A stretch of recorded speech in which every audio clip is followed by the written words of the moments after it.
Everything stated on WTF Nation Radio is to be considered the opinion of the person that stated it, and not an official representation of WTF Nation Radio or U.S. Army WTF Moments. Price does not include tax, title, or license. Some assembly required. Each item sold separately. Batteries not included. Objects in mirror are closer than they appear. If conditions persist, contact a physician. Individual results may vary. Keep out of the reach of children. Avoid prolonged exposure to direct sunlight. Keep in a cool, dark place. And please enjoy the show.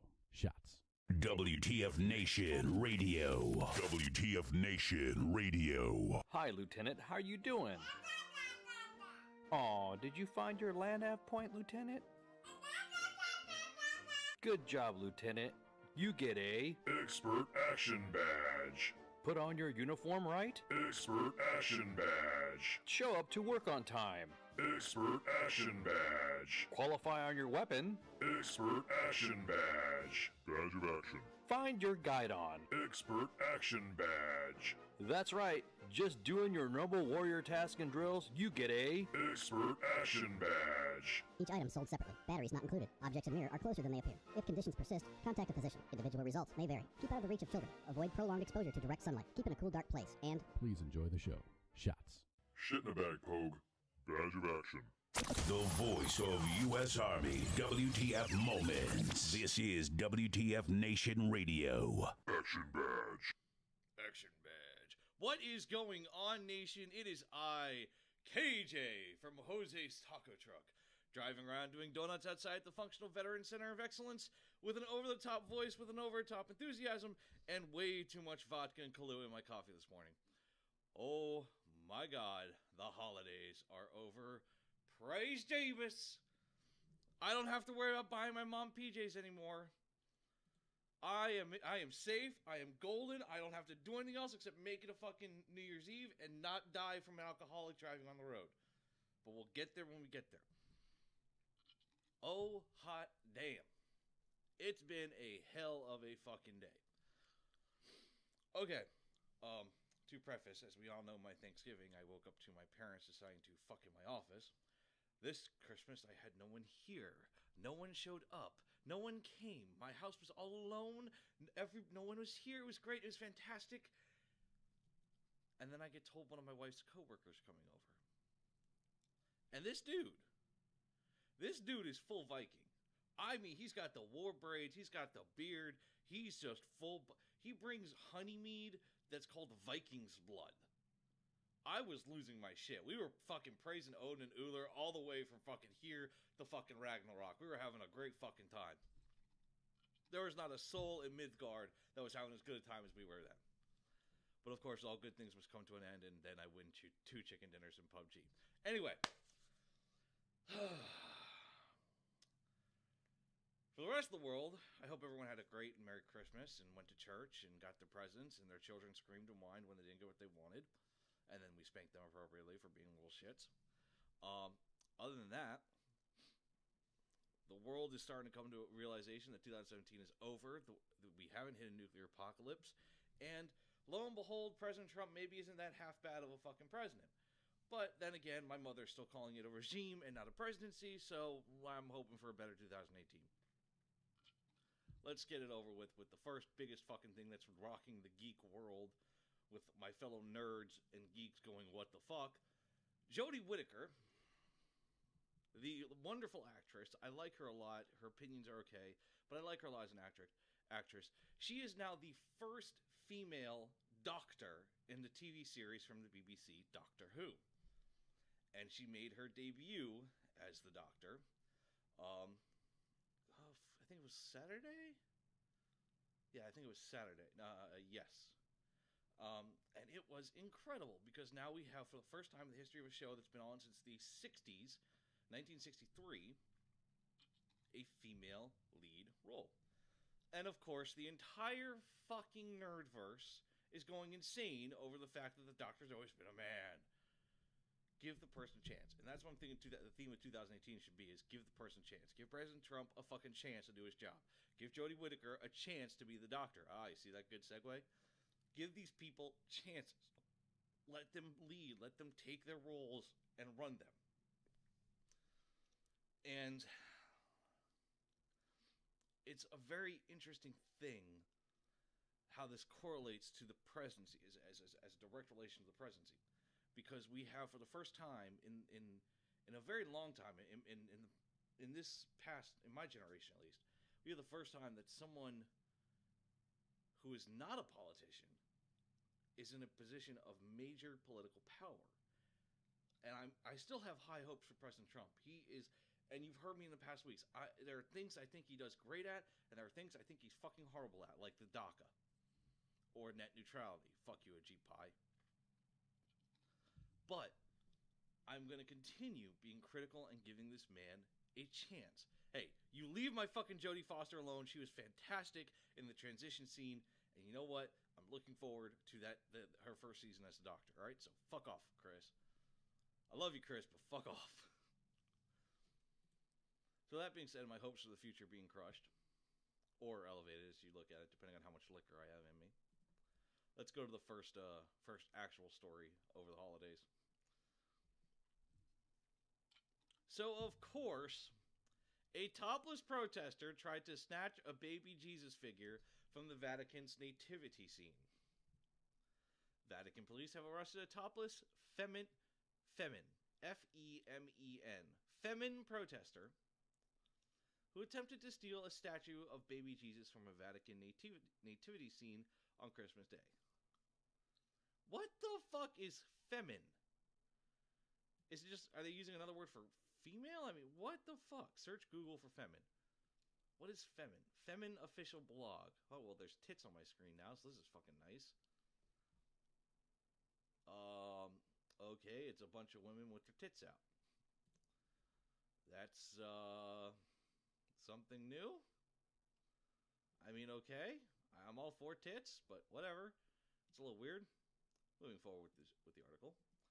The activist who had the slogan, "God is woman," painted on her back, jumped the guardrails in St. Peter's Square and attempted to snatch the figure a couple of hours before the Pope delivered his Christmas message on Monday. She was detained before she could take the statue.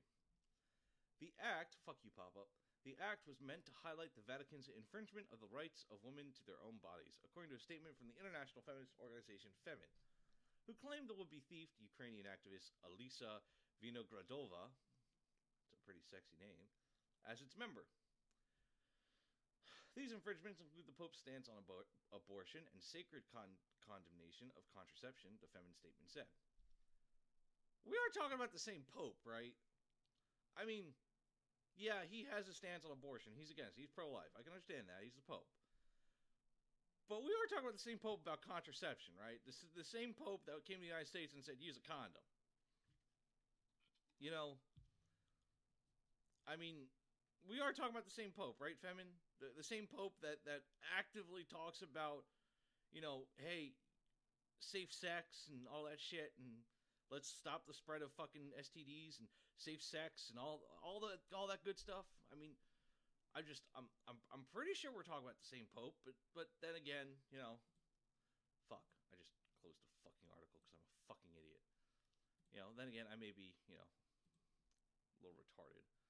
But anyway, I continue. These infringements include the Pope's stance on abortion and blah, blah, blah. The feminist statement said the organization also explained the slogan on Vinogradova's chest. A child is not from a god, but from a woman, for a woman is God. I don't think that's a message you want to send in the Vatican. And honestly, for a woman is God. You want to know how I know God is a woman? Because every time I ask him for help, he shits on me. He's a vengeful ex. Be it male or female, God is a vengeful ex.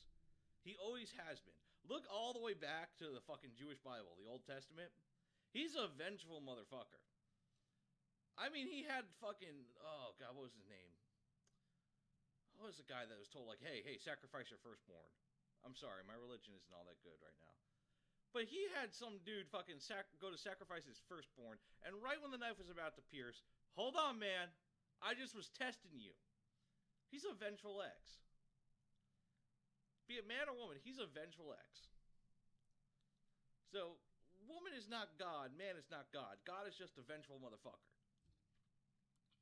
But the anti-patriarchy group previously made another foiled attempt to steal the Vatican's Nativity Baby Jesus doll in 2014, so it took you 3 years to try to figure out another way. way to go. You guys are fucking twats. I'm more interested in what this feminine group does. Let's see if we can find their Facebook or a Tumblr or something. They have a website, femin.org.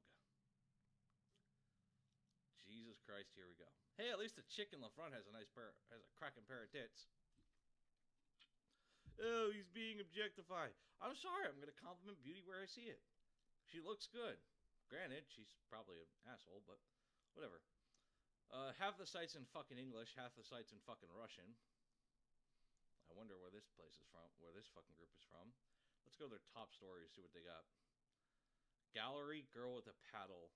This chick looks like my fucking ex-wife. This is horrifying. Oh, God. She's got even like a fucking pacifier in her mouth. This is fucking horrifying. This is what protesting has become. And this is I can never understand protesting I can understand productive protest. I can understand peaceful walks and peaceful demonstration, but I can't understand fucking rioting and just fucking standing out in the nude. Just like, look at me, I'm an attention whore. Congratulations. You're a fucking attention whore. You're a cunt. Way to go. So, Elisa Vinogradova, as always, I hand out a Cunt of the Week award. You've won it. Way to go. Fucking with people's Christmas. And of course at the Vatican. Why would you do it at the Vatican? You're lucky you didn't get shot. That is one of the most secure places. Like, you don't know it, but the Swiss Guard, they got guns. They got more than just those little pikes and those poofy shorts. They got guns. They got training. They know how to use it because they're protecting the most holy person in the Christian religion. Which I also may have found a solution for Jerusalem, but I'll get to that later. Oh. Okay. Fucking idiots. Oh, I have an idea. Let's steal the baby Jesus from the nativity scene at the Vatican. Oh, that's a great idea. But didn't it not work in 2014? Shut the fuck up, Kari. We can't have a female Carl, so I call them Karis or Carries or whatever. Fucking idiot. Alright. So, from the BBC, we're going to move on to Germany. What the fuck is going on in Germany? Brexit. German minister sees model for Turkey and Ukraine. A smart Brexit deal could serve as a model for the EU's future relations with other non-EU states, German Foreign Minister Sigmar Gabriel says. Turkey and Ukraine were two states that could benefit from the template, he told Germany's Funk media group. First of all, your media group is called Funk. That is fucking awesome. All I want to do is get down and start boogieing, listening to your fucking media group. I'm hoping they play like some Earth, Wind, and Fire while like they're broadcasting. Do you remember when England left us last December? Okay, bad puns aside. So of course he did not see either joining the EU anytime soon. So alternative forms of closer cooperation were needed. The UK's future relationship with the EU, which is due to leave on 29th of March 2019, is still being negotiated. The two sides agreed this month on the 3 divorce issues that took up the first phase of negotiations. How much the UK owes the EU, what happens to the Northern Ireland border, and what happens to UK citizens living elsewhere in the EU and EU citizens living in the UK. In 2016, of June, the UK voted in a referendum to leave the EU after more than 4 decades of membership. What did Sigmar Gabriel say? If we can reach a smart agreement with Great Britain that outlines its relations with Europe after Brexit, that could serve as a model for other countries. You fucking think? But then again, you know, you are 50, 60 countries, 50 countries clustered closely together. The European Union is a brilliant idea when it comes to travel, when it comes to implementing taxes, when it comes to, a lot of things could be solved successfully with a good implementation of the European Union. And one of the issues I have with the EU is with its borders. If you enter into France, you can travel into Germany or into Austria or into Switzerland or into Luxembourg or wherever. No problem. Just, okay, go right ahead. On one hand, I think that's great for travelers. I think that's great for people that are going there on holiday and on vacation. I think that's fantastic. On the other hand, security-wise, it's very easy for a terrorist to get in, as we've seen over the past 2 years. So, of course, how do you fix a situation like that? And I'm not hearing them bring this up because that's a major point here. Even further, we have troops stationed overseas in Germany, and how is this going to impact our brothers and sisters over in Vilsack and what's the other one?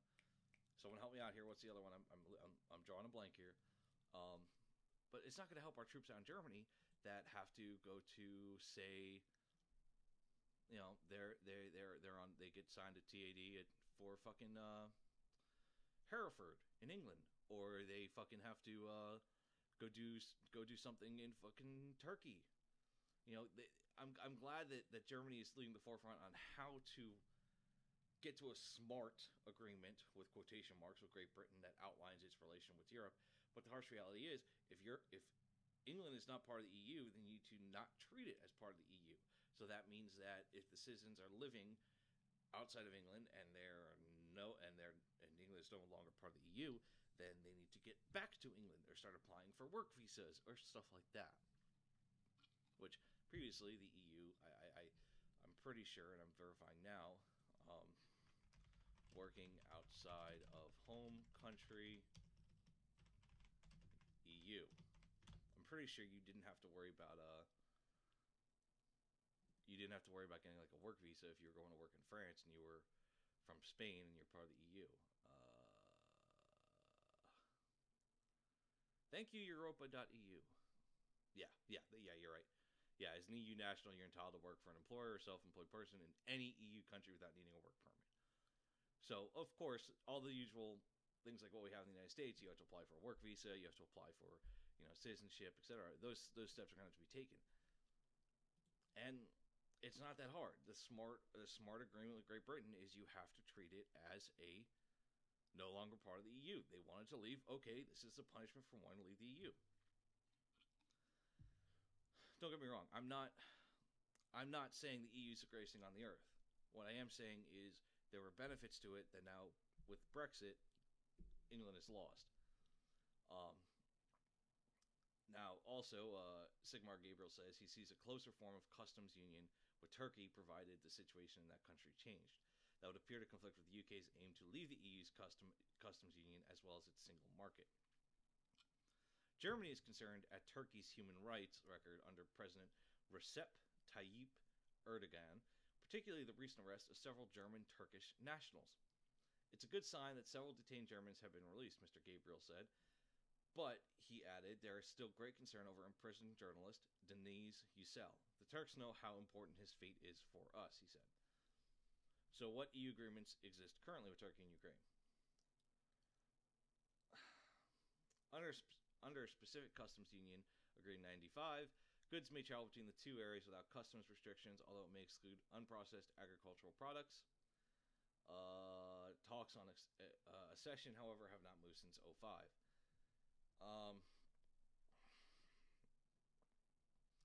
What will the Brexit model be? Agreement was reached on December 8th to move talks forward. Oh, wow, that's news. Oh, my God. And the Brexit Secretary, David Davis, has called for a free trade deal with no tariffs like the deal struck between Canada and the EU.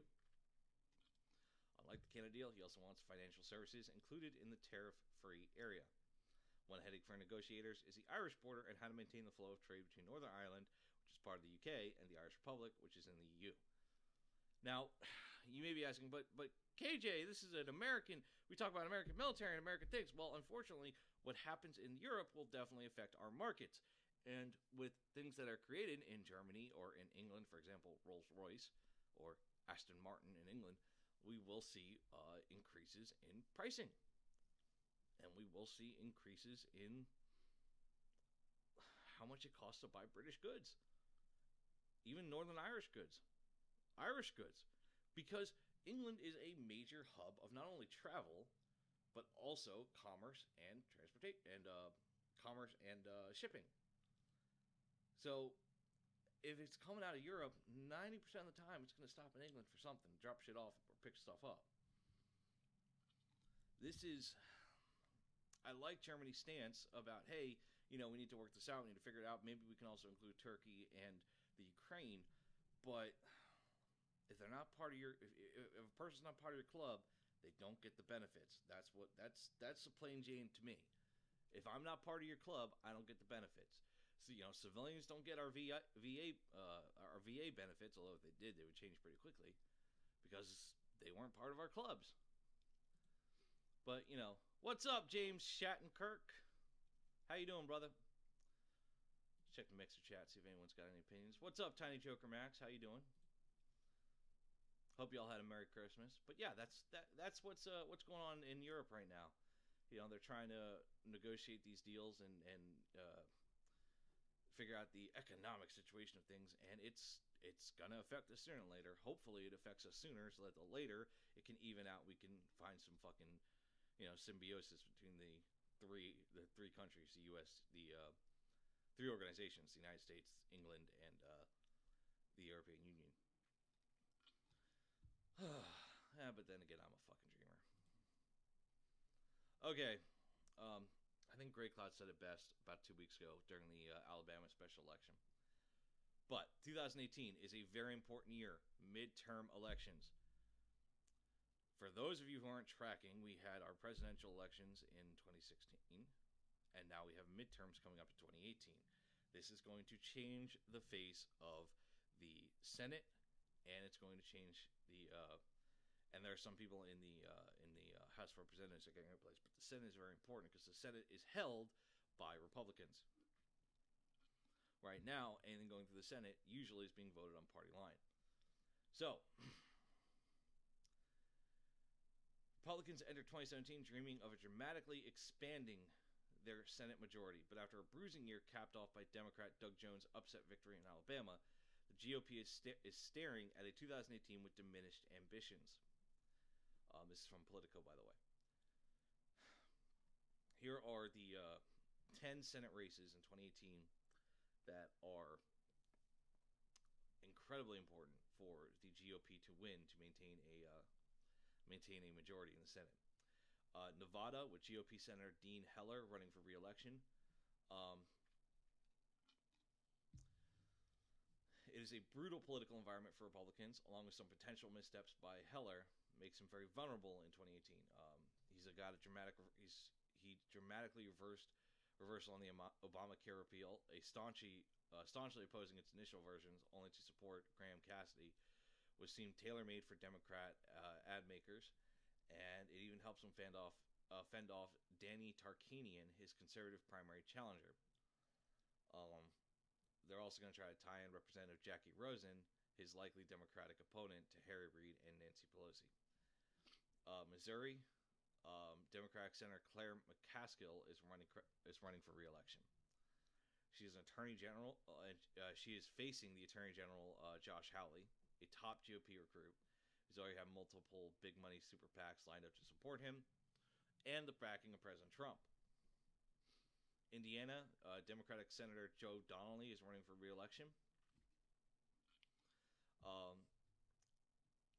Donnelly is up against 3 different GOP contenders, Representatives Todd Rokita and Luke Messer, along with self-funded businessman Mike Braun.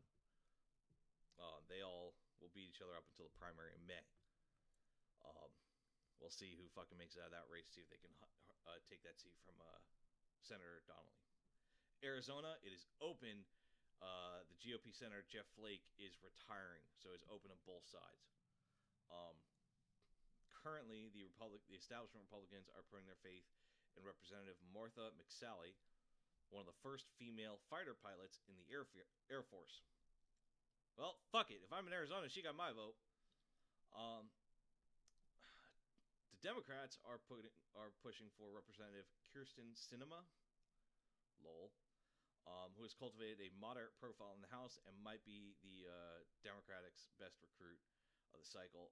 I'm all for moderates. Honestly, out of the two of them, between first female fighter pilot, I just said she got my vote, and a moderate profile in the House of Representatives, I'm all for the moderate. That's the issue with our representation. We're too eager to find someone that is exclusively Republican or exclusively Democrat. If someone is more moderate, hell yeah. I'd rather have someone more moderate who's able to look at it from an independent point of view, not a Democrat, not a Republican side, and be able to decide what is best for the majority of the country. And if that's a wrong way of thinking, tell me now. But the harsh reality is, that's what we need. And honestly, it sounds refreshing to have more moderate people that can take a step back, pull themselves out of their party shoes, and say, how does this affect Joe Snuffy and Jane Snuffy from fucking Minnesota, not fucking Monopoly Man from Los Angeles. Where else? North Dakota, Democratic Senator Heidi Heitkamp is running for re-election. She is going up against who knows. Republicans do not have a clear candidate. They're looking at both wealthy former state legislator Tom Campbell and Representative Kevin Cramer and found them wanting. Campbell is reportedly said to want to run. Cramer is still considering it. State Treasurer Republican Kelly Schmidt has opted against a run. West Virginia. Senator Joe Manchin is running for re-election, Democrat. He survived in West Virginia as a Democrat even when it turned bright red. And his primary challenges are Attorney General Patrick Morrisey and Representative Evan Jenkins.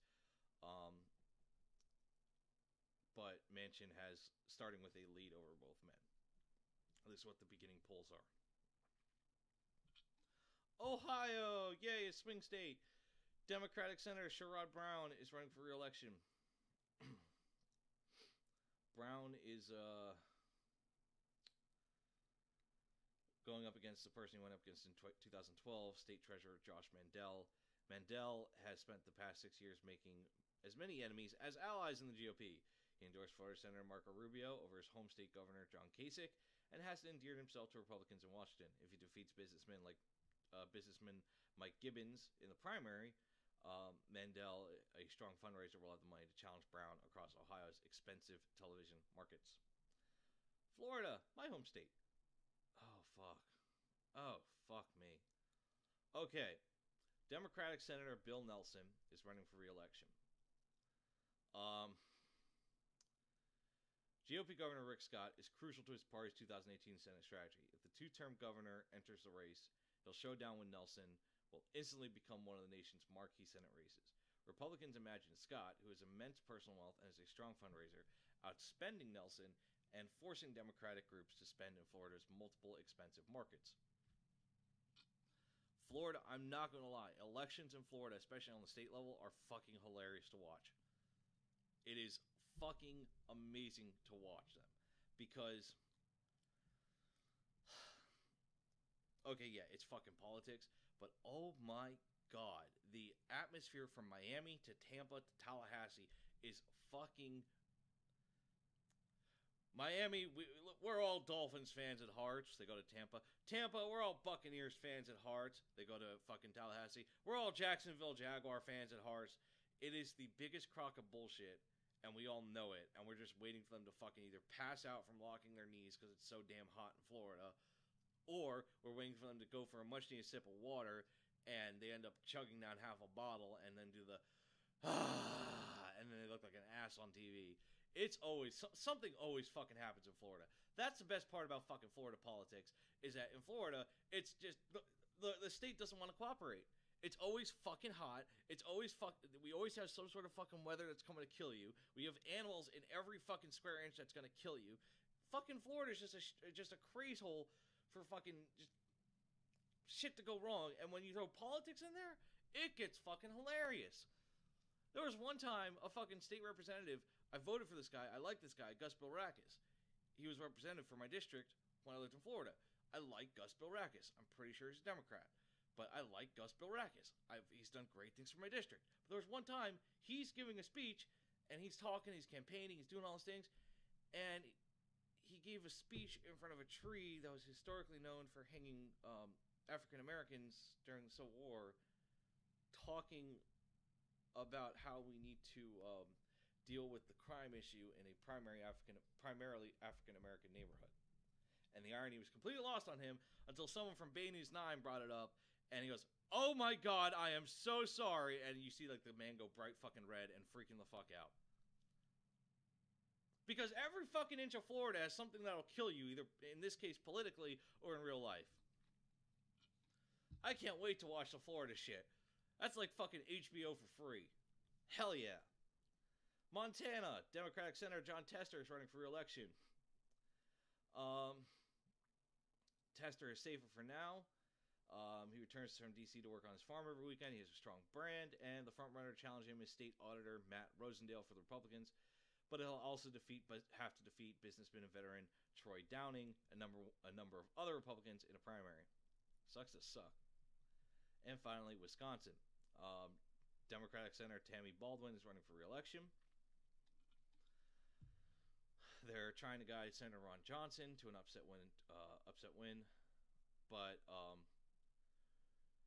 honestly, I really don't see anyone being able to take Wisconsin easily because Republicans are putting up like Senator Leah Volkmar and other people that are just, I've never heard of them. And then honorable mentions: Michigan, Minnesota, New Jersey, Pennsylvania, my current state, Tennessee, and Texas. Tennessee fucking sucks. I hate politics here. It's fucking retarded. But that's because Tennessee is like, we're the volunteer state, and everyone's just like, oh wait a minute, that isn't a good idea. Let's not do that. Let's not tear down the statue. Except in fucking Memphis, we don't care about Memphis, as evident by it's one of the shittiest shittiest city to live in the United States. One of them. Fuck Memphis. Let's just build up Nashville. So sorry, Memphis. Nashville's VA is getting all the money.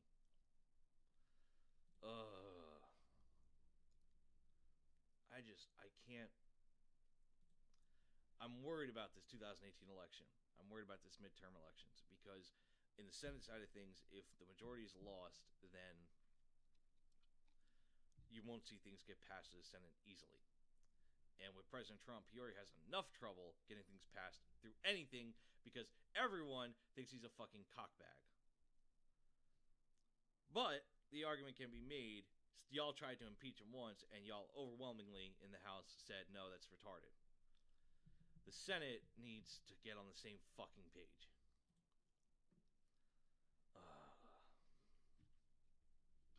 Okay. So,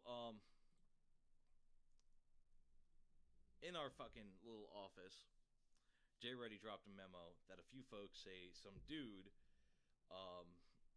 is friend requesting a bunch of people after they like something on WTF Nation Radio. Some dude is friend requesting them and sending them messages and telling them, hey, zap me an email or hit me up on Kick. And, WhatsApp.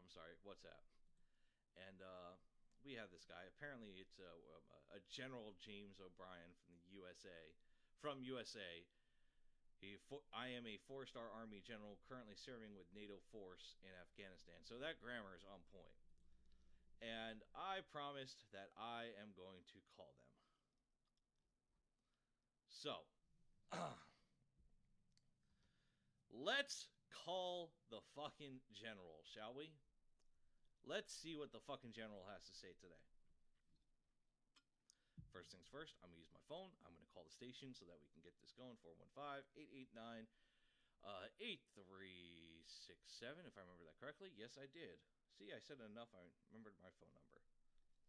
Okay, so that's me calling the station right now. Come on. Ring through the Skype. And let's get this. Let's see if the good general will, if General O'Brien will answer our call. Oh, don't fuck with me now, Skype. Don't be a twat.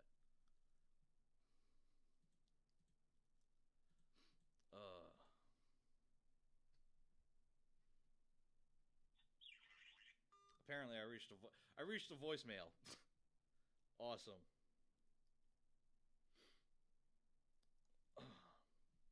We're gonna try it.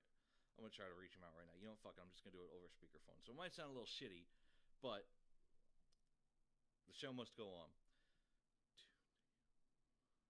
Oop, that's the wrong number.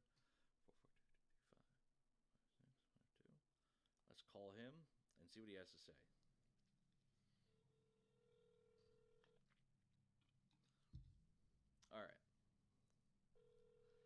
General James O'Brien.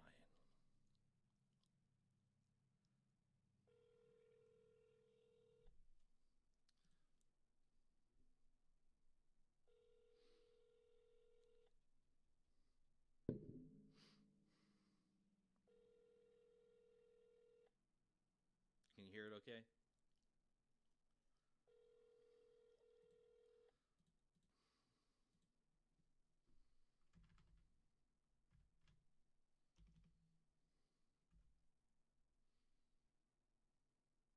Nope, he's not picking up his WhatsApp.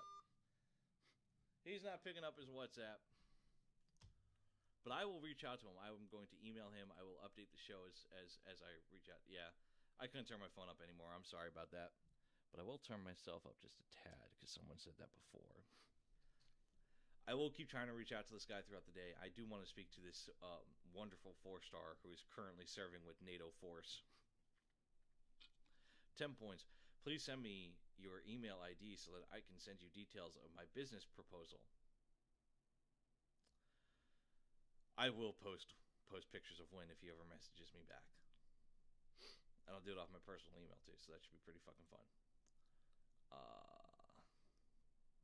Negatron, that is not. Nope. Anyway, moving forward.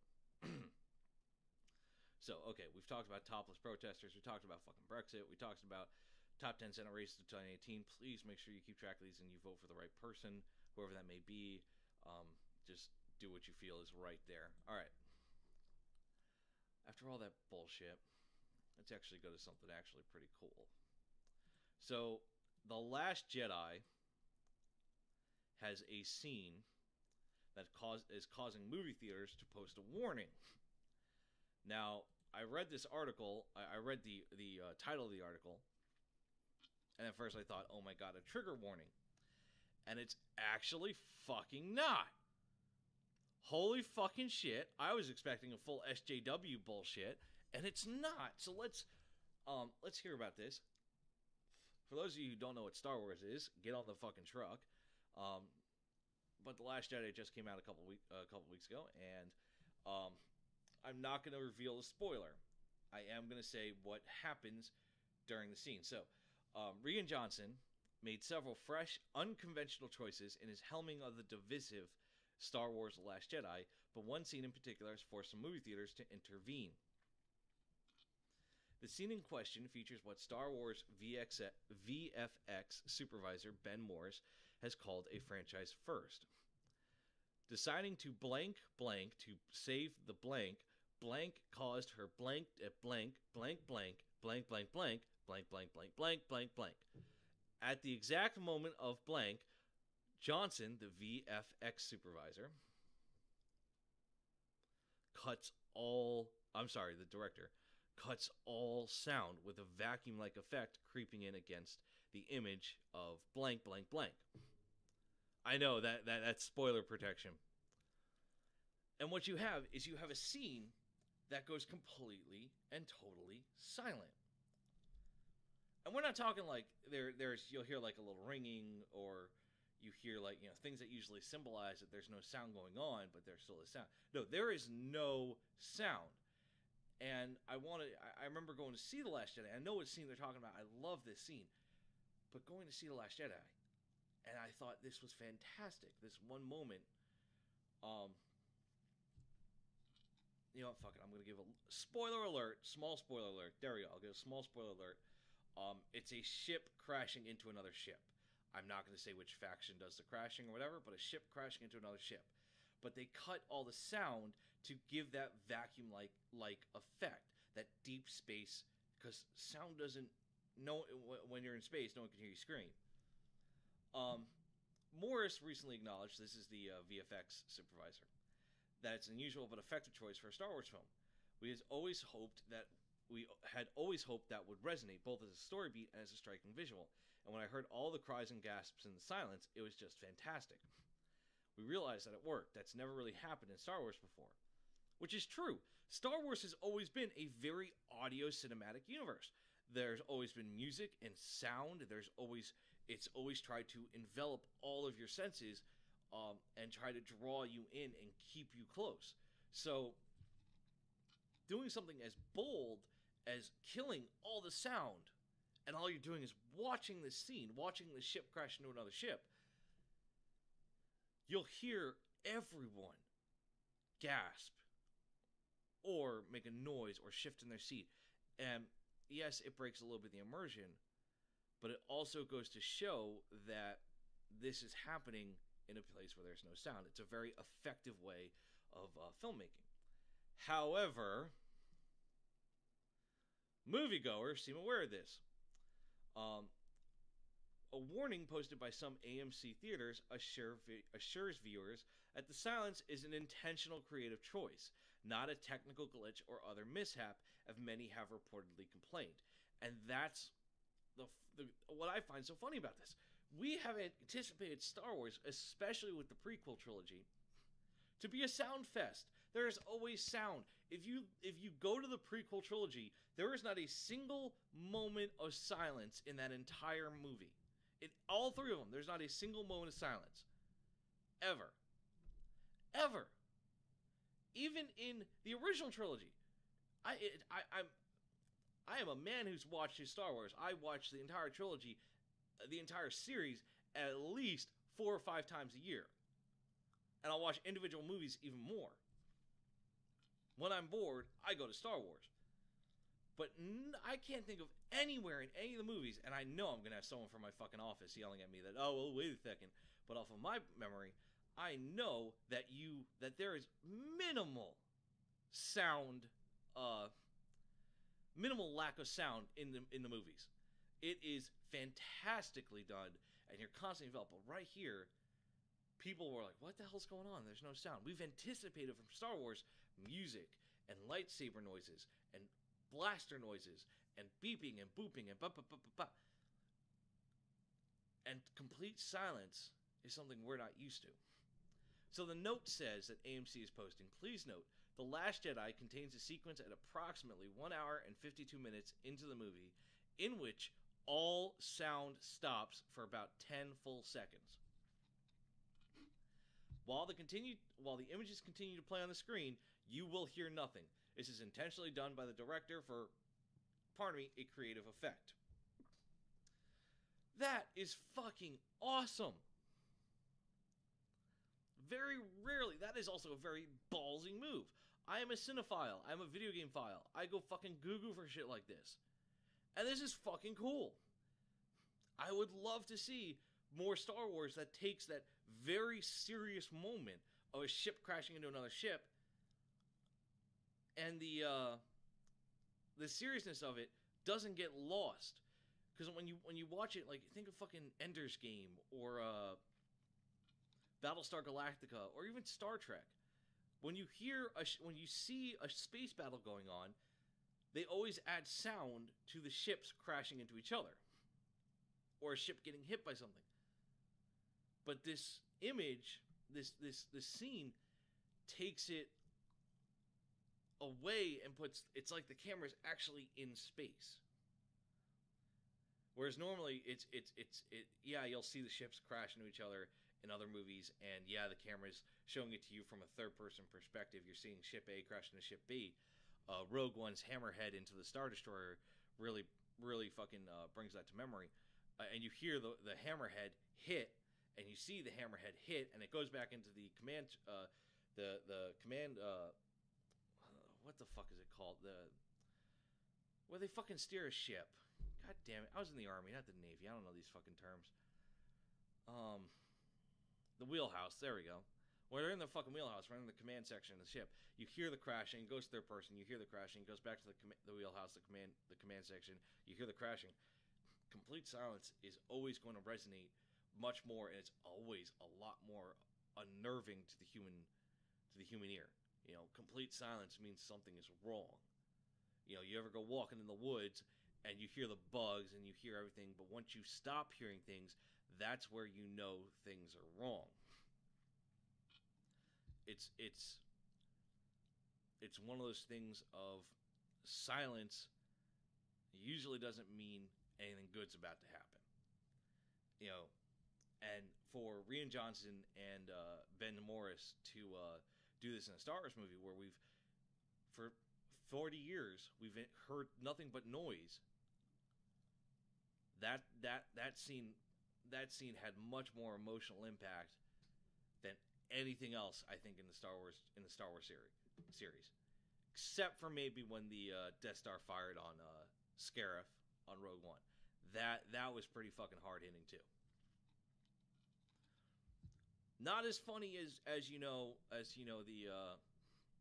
Anakin Skywalker talking about sand, but not as fucking as emotionally bearing as what's her name in fucking Rogue One. No, don't post fucking crap, Benjamin. Bad Benjamin. Don't post spoilers. What's up, Shifty Hands in the Mixer chat? How you doing, buddy? Yeah, don't post spoilers. Take that down, bro. How do I take this? Hide comment. There we go. Take that down. No spoilers, Ben. Keep people. Some people haven't seen it yet. Just keep it to a ship. Crash into a ship. But anyway, yeah, that's the cool part that got me in the movies and the public reaction that the movie theaters have to post a note. That's pretty damn fucking cool, because it's convincing enough that, and it shows that our level as a public, we're sitting there going, this isn't, huh? We're not used to that. Takes us out of our comfort zone, which I think is always great, taking the American population out of its comfort zone. So kudos to you, Rian Johnson and Ben Morris. Fuck yeah. And then in some other news, you guys, as y'all know, I'm a huge fucking gamer. I'm a huge fucking nerd. And one of the things I went to before I started the gig here with WTF Nation Radio, I was very active in a community here in Nashville that did charity, video games for charity. And I ended up winning the raffle for it, and I won a Nintendo Switch. And I love my Nintendo Switch because I can take my gaming on the go. I have to go for a long car ride. Well, if I'm not driving, I'm playing my Switch. Stuff like that. I love it.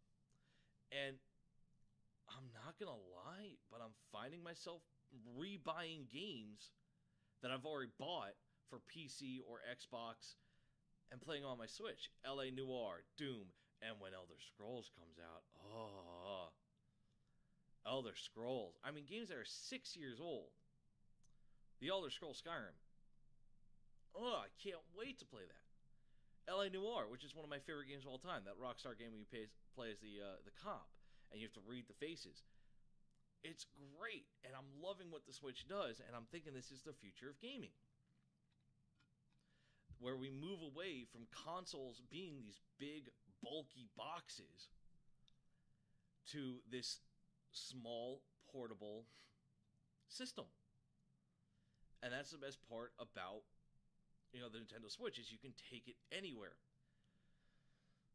So the article says, as the holiday season begins to approach this year, I wrote out a wish list of games I hope to receive from friends and family. I did the same thing.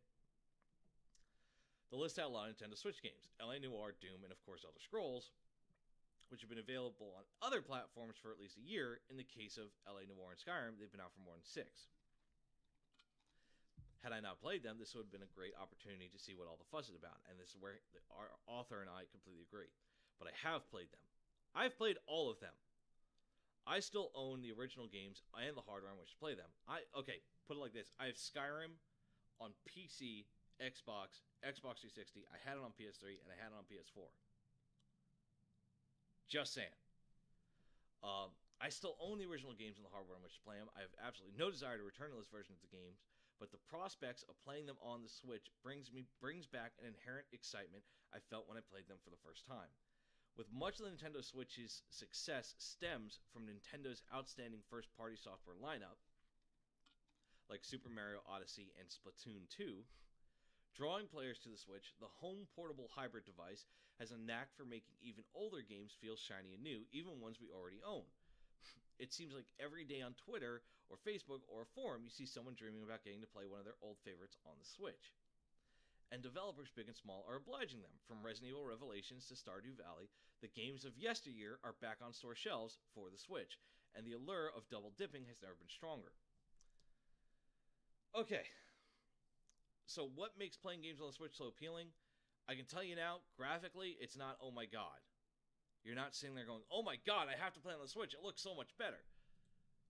What the appeal is that you can take the Switch. Like, I carry my Switch. I take off one of my controllers, and I put it in my back pocket. Like, I keep my wallet in my right back pocket. I keep my Switch in my left back pocket. And I take one of the controllers, the one that's going down in the pocket, I take it off of the Switch, and I put it right next to it on the side.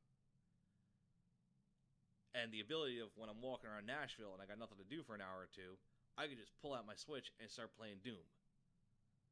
That is amazing. This is where video gaming is going. And this is where I'm hoping entertainment goes.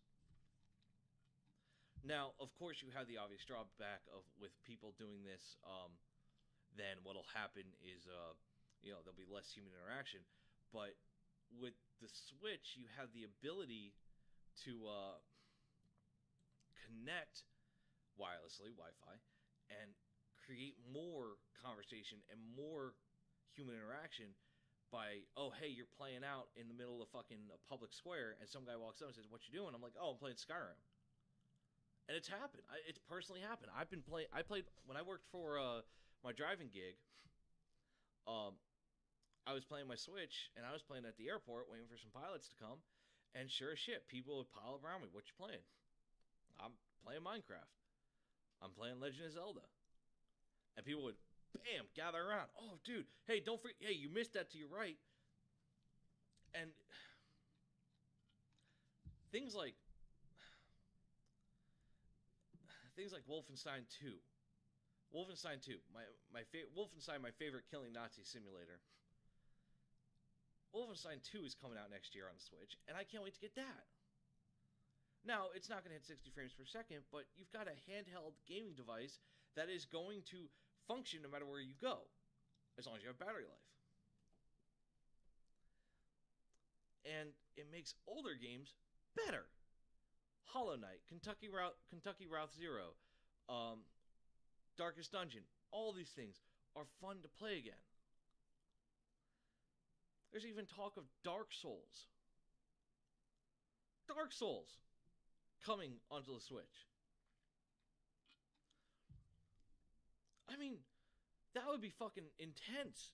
Especially if they made a Switch-based Dark Souls, which we all know how hard Dark Souls is. There's memes about it everywhere.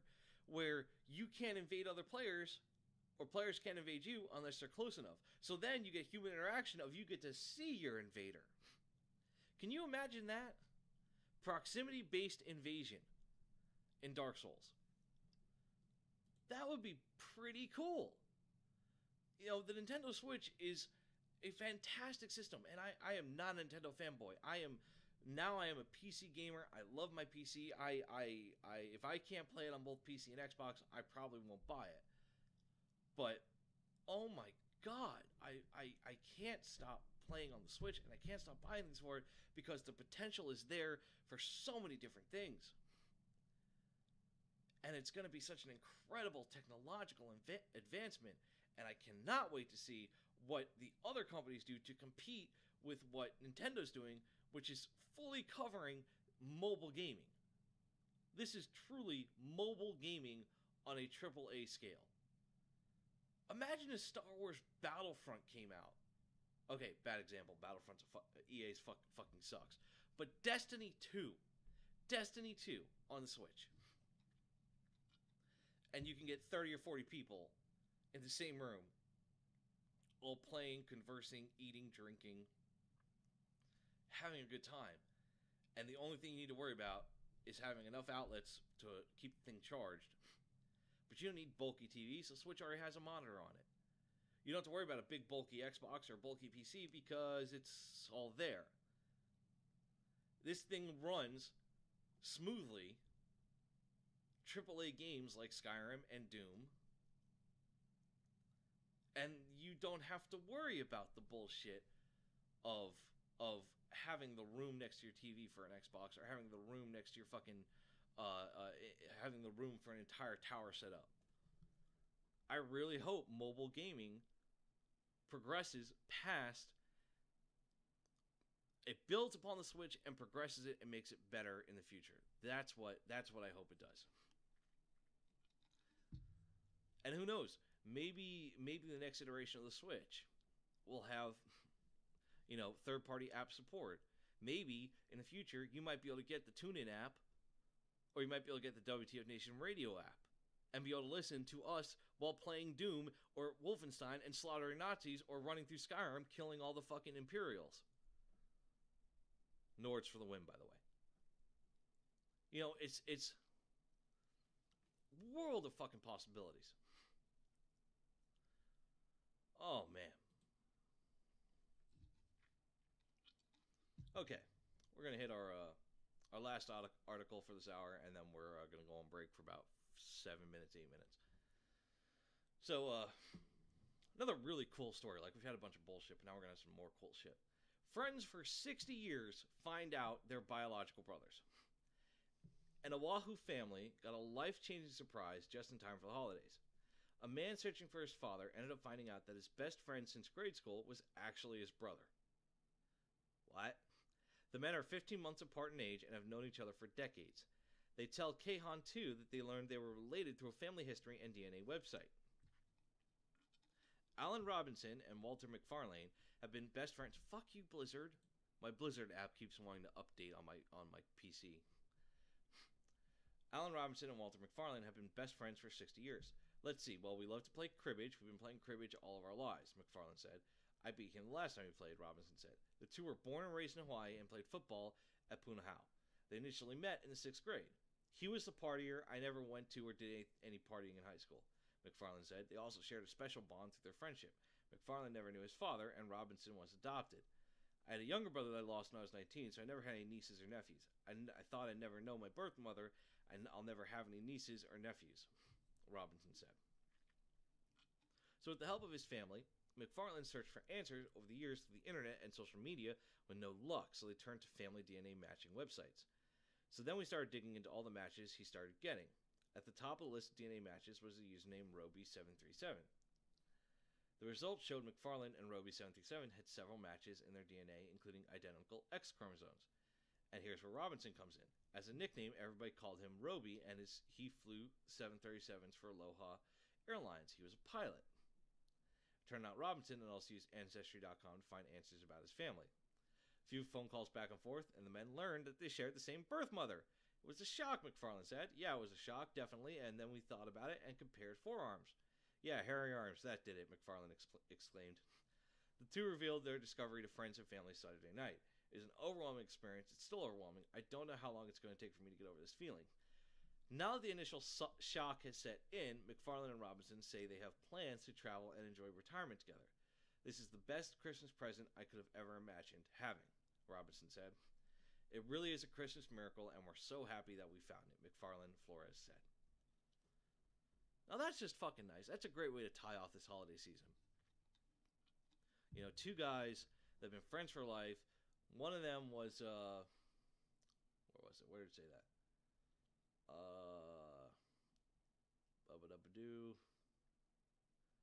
Yeah, McFarlane never knew his father, and Robinson was adopted. That's pretty damn cool. Two people that were separated for whatever reasons, good or bad, but now are able to come together and realize, oh, hey, you know, we've been treating each other like family because we are family. That's a good, heartwarming story. That's a great way, you know, ending this first hour, that's a great way. Awesome story. I'm happy for you two, and I'm thrilled about it. Okay. Like I said, first hour's over. We're going to take a short break. Stay right here on the Facebook. Stay right there in the mixer, whatever you're listening in. We're going to put on some tunes, and we'll be back a little bit after the hour. I'm going to find some more news articles to talk about and make fun of people. And maybe I'll find something that gets me triggered. I don't know. I got to look at the news. But other than that, I will see you all at the top of the hour. So, everybody, grab a drink, have some shots, and as always, we'll be right back here on WTF Nation Radio. WTF Nation Radio.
And we are WTF Nation Radio. Listening to a bump. WTF Nation Radio.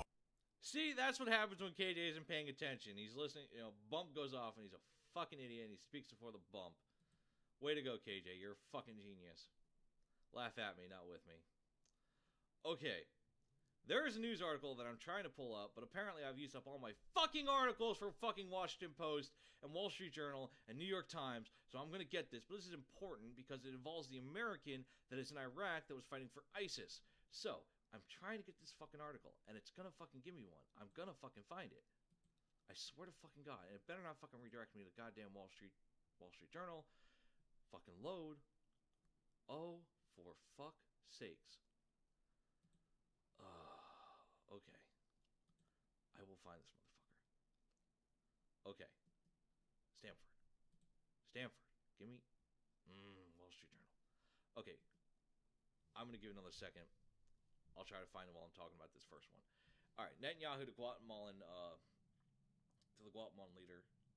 God bless you on Jerusalem and the embassy move. Okay, so as we know, the United States decided to move its embassies from Tel Aviv, Israel, to Jerusalem.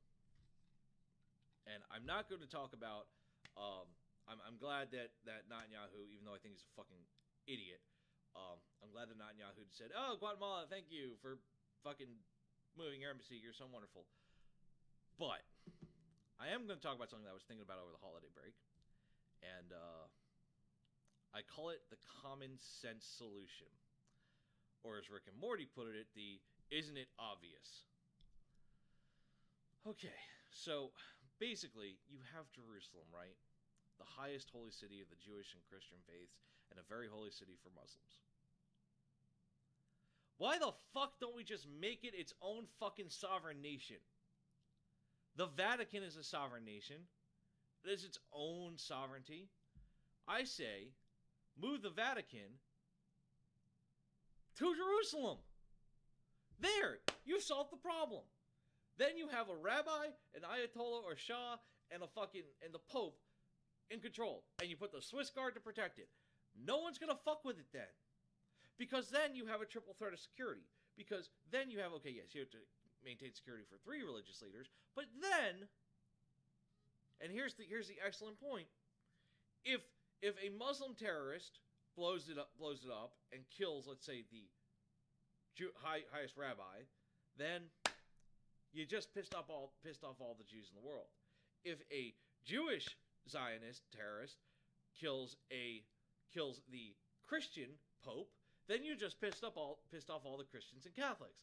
And so on and so forth. The cycle continues. Immediately, you've solved a big security issue in the Middle East by just making Jerusalem its own sovereign fucking nation. And then you just say, listen, whoever is your most religious person, whoever is the highest religious person in your religion, they're in charge. They have to co-lead with the Pope, and they have to co-lead with the head rabbi. That's it. Done. And the problem solved. Because no one would want to, A, destroy their holy sites, even extremists.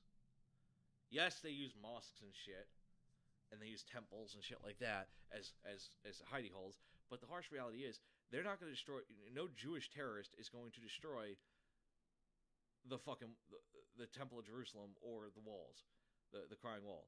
No Christian terrorist is going to destroy the Temple of Jerusalem or the marketplace. No Muslim terrorist is going to destroy any of those because they all have significant religious importance in all 3 religions.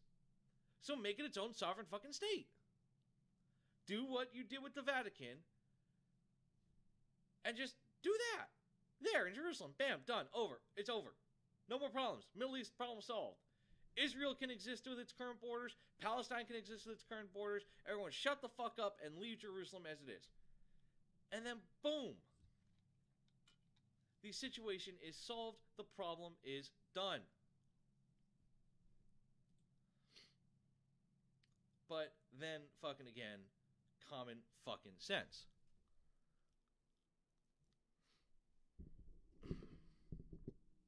I don't know.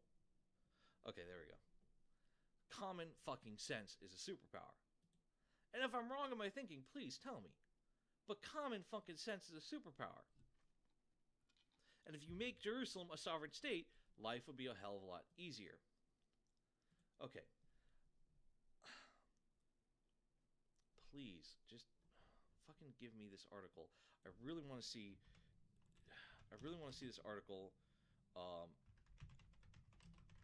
about the American that's captured by U.S. forces, told to see lawyer.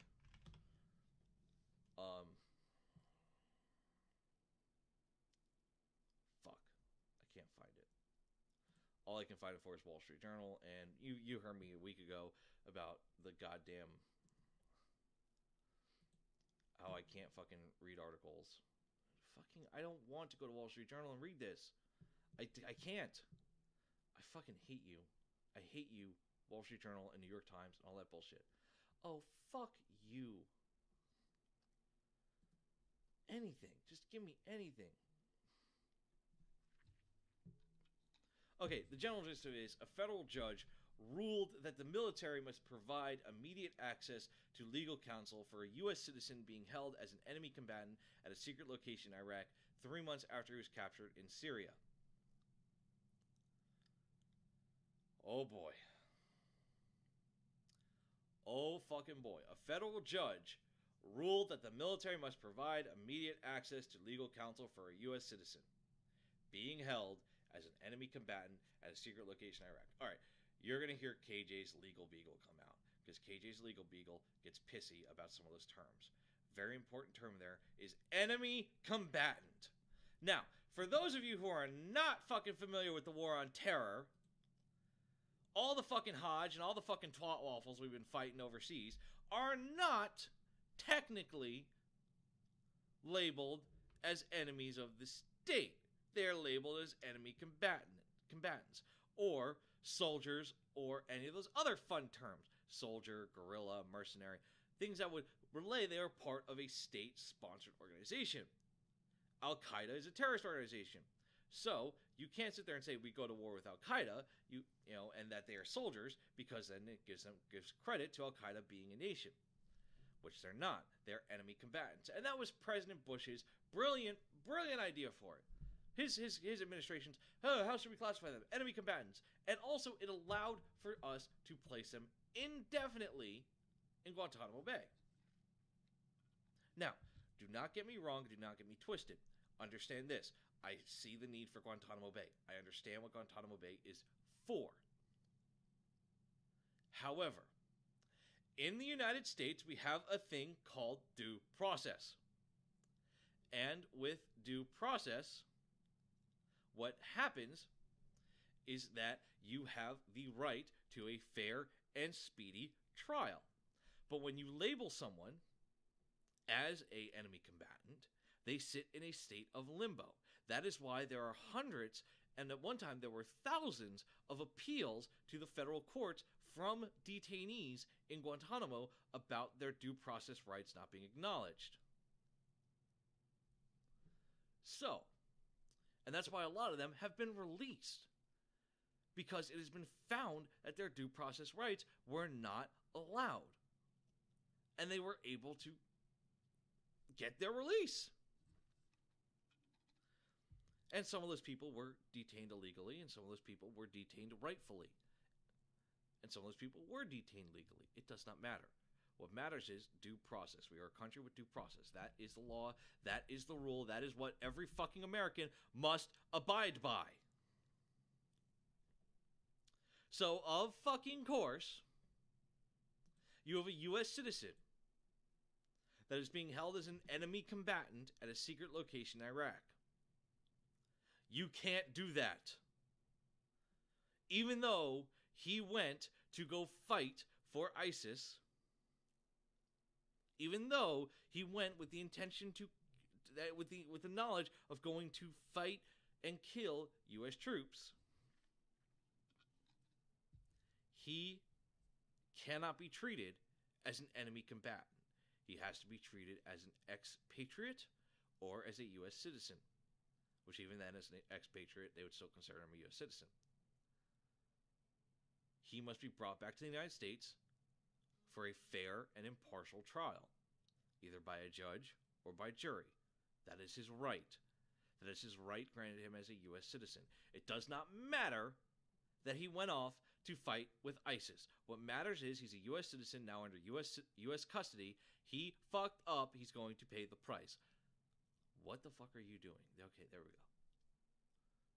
Goddamn Google Chrome wanted to be a twat. So yes, he gets to see a lawyer, and he needs to see a lawyer. And I hope to God that he pays his punishment. But whatever the courts decide, the courts decide. It is up to the courts to deem him guilty or not guilty, not me. And as always, I will support what the courts decide. I wish I could read this full fucking article. Oh, fuck yeah! Fuck you, Wall Street Journal. I found a workaround. Ha ha! Love having a VPN. Alright. Full article. The unnamed U.S. citizen was captured in September by Syrian opposition forces fighting Islamic State and transferred to U.S. custody in Iraq, court records show. He is yet to be granted access to a lawyer. Following his arrest, the American Civil Liberties Union filed a habeas corpus petition on behalf of the detainee. Before you get all pissy about the ACLU, this is what they're actually meant for. In a 12-page ruling issued last Saturday, Judge Tanya S. Chutkin said that the government should provide the ACLU with immediate and unmonitored access to the prisoner. The prisoner could then choose to be represented by the ACLU or court-appointed counsel. In this case, kiddo, choose the ACLU. Since the man's detention, the U.S. military has kept secret the details of the case. The prisoner has been granted access to the International Committee of the Red Cross, which monitors the well-being of prisoners and can deliver messages to relatives. The ICRC has twice visited the detainee, but the details of these meetings and whether the prisoner's family have been notified are confidential, rightfully so. U.S. officials are seeking to determine if the man has links to Islamic State fighters battling U.S.-backed forces in Iraq and Syria, according to the government and court filings. Judge Chutkin said the ACLU had demonstrated it was dedicated to the detainee's best interests, court records show. She called the Department of Defense position disingenuous at best because it was the sole impediment to the ACLU's ability to meet and confer with the detainee. The judge also ordered the Department of Defense to refrain from transferring the prisoner to Saudi Arabia after the ACLU filed a copy of a New York Times report that said the man was born to Saudi parents and could be transferred. The ACLU petition parallels in some way the case of prisoners captured during the U.S. War on Terror, triggered by the attacks on the U.S. on September 11th, but is unusual because the detainee was captured in Syria and hasn't had any communication with the ACLU. After November 30th hearing, the government disclosed the prisoner had requested a lawyer in the presence of a Federal Bureau of Investigation special agents after being read his Miranda rights soon after his capture. Okay, Department of Defense, you fucked up. You let him get in front of an FBI agent who read him his Miranda rights. There is no fucking question. There is no fucking other opinion. He gets to see a fucking lawyer. Part of the Miranda rights is you have the right to see a lawyer. If you cannot afford one, one will be appointed to you. I'm sorry, but you fucked up, Department of Defense, and I could see this costing you a penny if you try to fight this in any other shape or form. St. Mattis, please intervene and get this man to a fucking lawyer. And if this motherfucker can hear me in any way, shape, or form, which I bet he can, but if they somehow are listening in the secret location at WTF Nation Radio, dude, go with the ACLU. They got the fucking money and they're willing to represent you. The FBI agents told the man that it was unclear when a lawyer might be available to him. All right, good for the FBI agents. At least they're being realistic. The prisoner responded that was okay and that he is a patient man, the court records said. I mean, you were caught in a fucking war zone halfway across the world. You know, it's going to be pretty hard to get an American lawyer out to you, but then again, you know, common sense is a superpower. This man has at least a little bit. This is a critical ruling that rejects the Trump administration's unprecedented attempt to block an American citizen from challenging his executive imprisonment, said Jonathan Heffetz, the lead ACLU lawyer on the case, in a statement sent after the ruling. What? Trump administration's unprecedented attempt to block an American citizen from challenging his executive imprisonment. Huh? Did the president try to block his constitutional rights to a lawyer? Ooh, I have to research that. Oh, I would love to find that. Let KJ find out that our darling president decided to try to block an American citizen from executing his guaranteed constitutional rights. Oh, you want to hear me rip into a politician? Now, I'll be back Thursday with an answer to that question. He said the decision was essential to preserving the Constitution and the rule of law in America. And you're completely correct, Jonathan Hafetz. You are completely correct. The Justice Department didn't immediately respond to request for comment on whether it would appeal the order. Unfortunately, the Justice Department, you don't get a matter on whether it would be appealed, but the DoD is fucked. The Department of Defense is fucked. You put FBI agents in front of him and read his Miranda rights. He needed to be in front of a lawyer. He needed to be on a secured plane in the United States in front of a lawyer faster than fucking I could nail Jesus Christ to a cross. That was a Jew joke. He needed to be back in the States no more than a month after he read those rights. At the first available flight back to the U.S., he should have been on a C-130 or whatever the fuck they were flying back to the U.S. You done fucked up now, Aaron. And if President Trump, in any capacity, attempted to block his rights guaranteed to him as an American citizen, I'm sorry, Mr. President. You're going to hear some fucking lovely words from this radio host.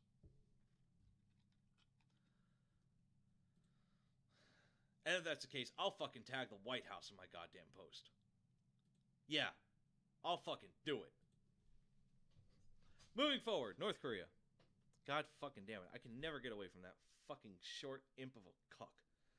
Alright, moving. Okay. U.S. military issues alerts after North Korean propaganda found on multiple bases. U.S. Forces Korea is warning service members on the peninsula to stay alert to potential insider threats after North Korean propaganda appeared on American bases. The 8th Army reported the propaganda leaflets were discovered at Seoul's Yongsan Garrison Thursday, shortly after a North Korean soldier defected across the heavily fortified border just north of the South Korean capital. An alert posted later that day on USFK's Facebook page, officials said a significant number of North Korean propaganda leaflets and CDs have been placed at strategic locations on multiple U.S. installations in South Korea. Strategic locations. Okay. I'm curious about what's a strategic location. But anyway, given the number of foreign nationals with access to our military installations via employment, sponsorship, and partnership programs, the potential for insider threats is always a reality, the alert said. It is essential for our personnel to report all propaganda and suspicious individuals to the appropriate authorities to help mitigate the potential threats. So, for my friends over in North Korea, please report to a security officer, the 501st MI Brigade, commercially, or at iSalute at inscom.army.mil/isalute. Please, if you see it, report it. You are not in a place in the world where if you do nothing, good will come of it. Do nothing, and evil men will prosper.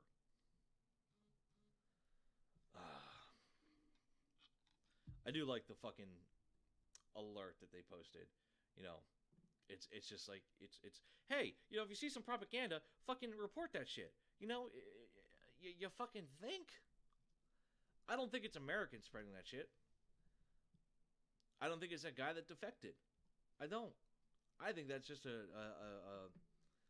honestly, and here's KJ's fucking guerrilla mind working at its finest. If I were a fucking insider threat and I had a guy just defect, that's when I would place all my shit, because all the attention is not on the fucking random staff that works at the fucking facilities, but it's on the defectors. And he had two within a month. Yeah, fuck yeah. I would fucking rock and roll and start planting shit while everyone's looking at the defectors. Then the immediate suspect is the defector. You know, but that's just how I think. You know, I'd hate to see a war fucking happen on the U.S. I'd be a nightmare. I'd be that fucking dude that's sitting out in the middle of the fucking woods. Wolverines! You having a problem hearing me, Nathan? Am I not loud enough? Is that becoming an issue? What's up, Nogs? Oh, Noggy Dogs! What's up, fam? I'll get on some PUBG later. We'll play. Some of my fams. All right, let me turn my microphone up just a little bit. Is that better? Am I coming out clearer? I'm turning up my. I've heard multiple people say that they're having trouble hearing me. I want to be fucking covered here. All right, moving forward. So, Jesus Christ, my phone's like a goddamn fucking vibrator. Shut the fuck up. I didn't realize you can hear it through my fucking microphone. I'm sorry. Okay. So, moving forward, U.S. fucking news. The U.S. cities sue the military over gun background check system. Here we go, DoD. You fucked up again. The cities of New York, San Francisco, and Philadelphia have sued the U.S. Department of Defense to make it fix its system for reporting convictions records to a database used for background checks on gun buyers. The lawsuit was filed on Friday in federal court in Alexandria, Virginia, and came after the U.S. Air Force revealed it failed to report the criminal record of the man who in November killed 26 and wounded 20 others in a shooting at Texas church. The complaint, announced on Tuesday, said it sought an injunction to prevent future senseless carnage by requiring the Defense Department to locate all records in its possessions that should be reported in order to fix deadly gaps in the background checks database. Now, remember, a couple weeks ago we talked about the Inspector General discovering that it was close to 20%. I think it was 20%. I have to go back and look, but it was a fairly fucky number. But it was 20%, I believe, that didn't get reported. 20%, I believe.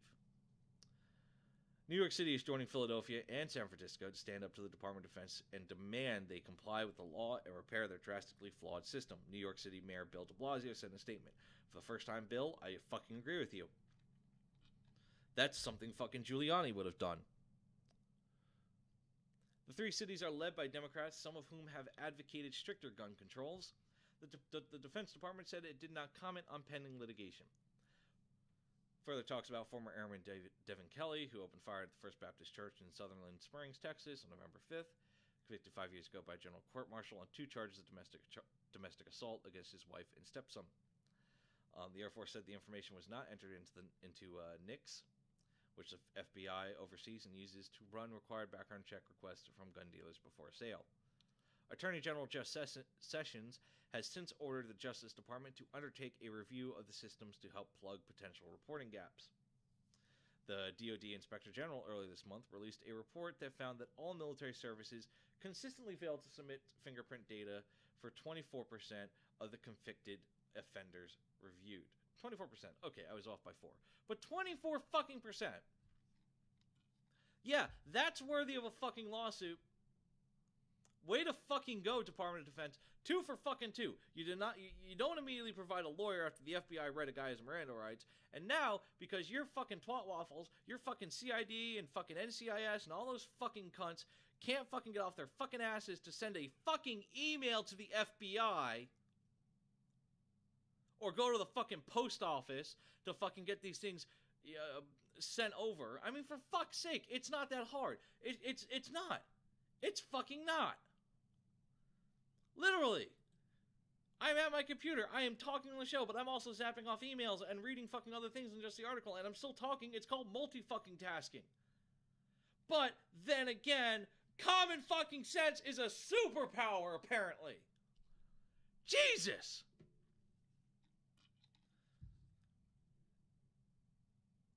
I mean, I'm fucking... Alright, I'm not gonna fucking lie to you, my lovely audience. I am entertaining thoughts of going back in. But holy fuck, if... Oh, Jesus. I have never, ever seen something more inept than the higher levels of the DoD over 2 things that are critical. Now, I get it, the fucking American citizen who fought for ISIS. The commander on the ground had to make a call. Commander decides to detain him. I understand that. I get it. But then the commander on the ground should have realized, wait a minute, those FBI agents read him his fucking rights. Uh-oh. So you're a fucking idiot for not fucking sending him back to the States. And your decisions as a direct representation of the DoD prove it. And now, the DoD as a whole, from the Air Force to the fucking Marine Corps, yeah, we're having an issue. We can report 24% of convicted offenders to the FBI for their criminal background check system for buying guns. Well, no fucking shit that this guy was able to get a fucking firearm. You fucking stupid ass motherfuckers. God, I can't even fucking speak properly. All I can do is just curse and scream incoherently into my microphone because I'm enraged. I'm enraged. This is why common sense needs to be taught first and foremost. It needs to be taught. And this is why fucking good fucking work ethic needs to be taught. This is a multitude of things. This is a fucking destruction of morale and people not wanting to do their fucking jobs. This is fucking people not being taught work ethic. This is people working these jobs which require a high amount of work ethic, not having any. Fuck draining the swamp. Let's fucking just restart. You know what? I'm not gonna lie. I think it's Holland. I think it's Holland or Denmark. My wife loves it. But if ever a government organization comes to a complete deadlock, everybody gets fired. And their House of Representatives, their Senate comes to a complete deadlock, everybody gets fired, and they bring in entirely new people.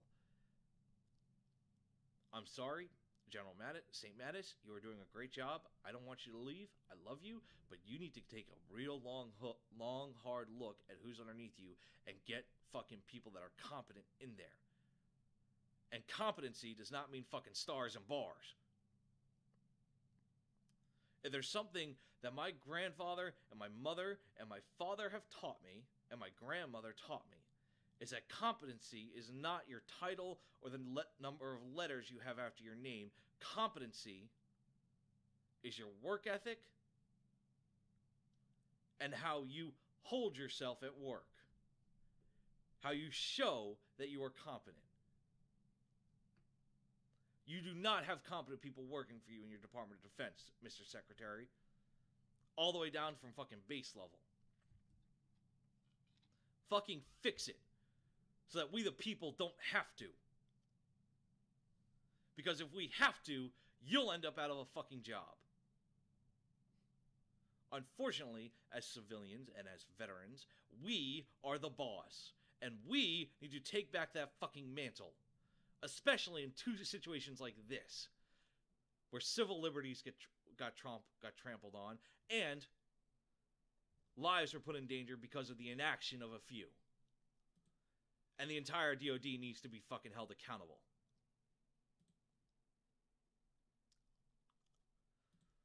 Fucking hell. You fucking twats. Alright.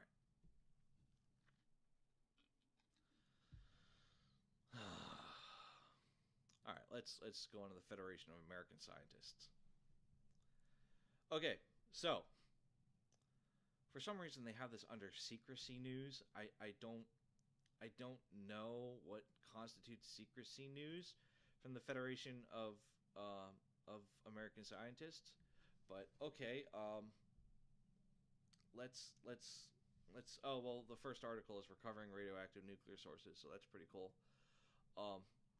This is actually one of my saved fucking websites. But, posted on December 11th, 2017, military operations face growing transparency. Soldiers and Marines fighting in populated urban environments have to assume that their actions are being closely monitored by the public, according to new military doctrine published last week. Okay, we're going to preface with this is from the Federation of American Scientists. So, yeah, just keep that in mind. They need to have an expectation of observation. Increased transparency surrounding military operations in populated areas must be anticipated and factored into operational plans, the new doctrine instructs.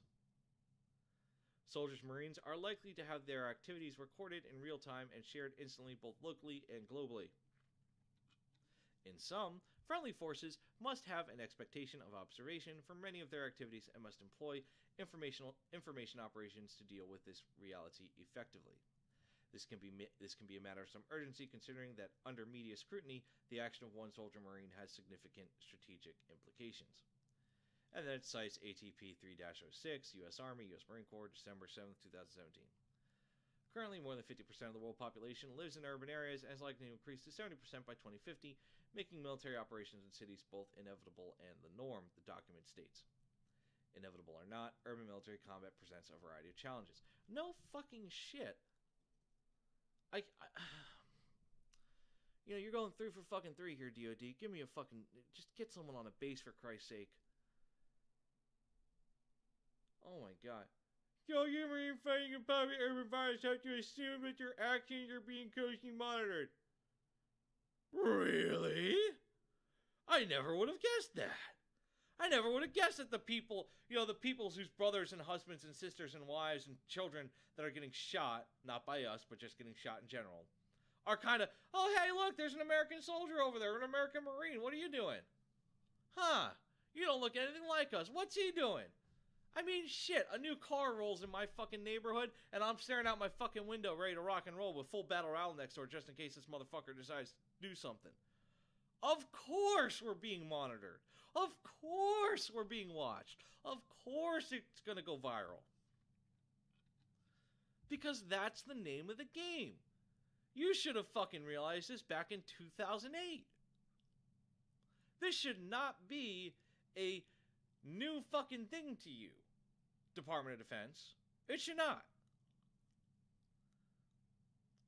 How long is fucking... MySpace, Facebook, Twitter, WhatsApp, Kick, Snapchat, YouTube, all of these fucking social media sites. I mean, for fuck's sake. It isn't hard. Just fucking do your job. Act in a professional manner when you're not shooting at people. When people are shooting at you, or you're shooting at people, then be the burly combat guy. It's common fucking sense here. Do your job. Don't be a shitbag while doing your job. And if you're getting shot at, focus on killing the other motherfucker. Of course people are going to film you. Of course people are going to do that. But once you're done shooting the other motherfucker, don't go pissing on him. Don't go fucking desecrating the body. Don't go doing any stupid shit. Clear it, make sure it doesn't have a fucking IED on it or anything, and then just move the fuck on. But then again, here I go, broken fucking record. Common sense, superpower, fucking goddamn it. I mean, for Christ's sake. What do you... Yeah, you're right, Nogs. Common sense is not a gift, it's a punishment. You're absolutely fucking right. ROTF, Natured Author. I don't know what ROTF stands for. What? What is ROTF? I'm sorry. I'm not a fucking acronym person, dude. Fucking...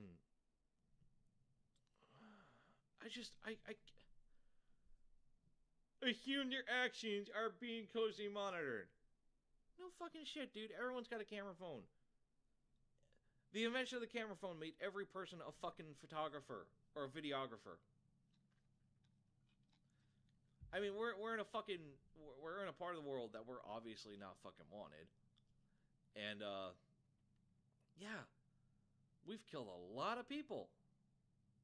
I'm not saying that's a bad thing. What I am saying is we've killed a lot of people. There are a lot of relatives that are like, oh, well, you killed my fucking brother. You killed my uncle. You killed my wife. You killed my XYZ.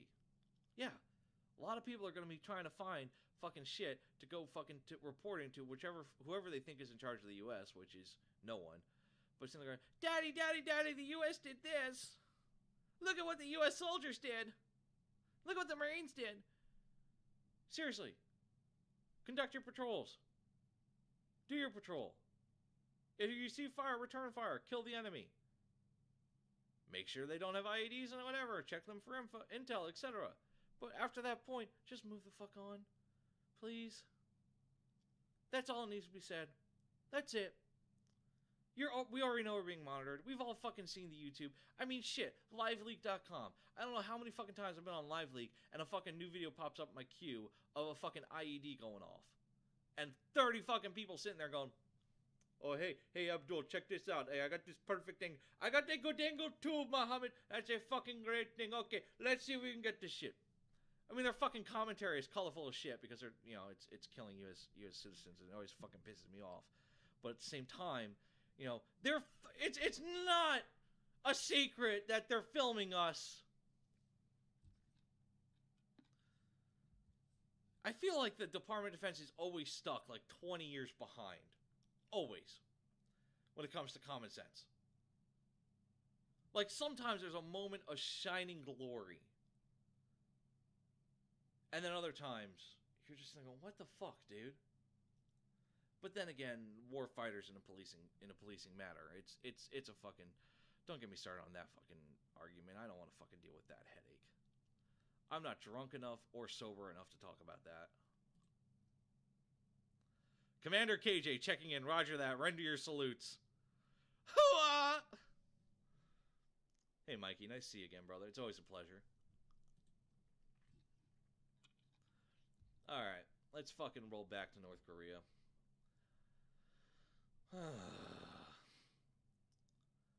This is published today.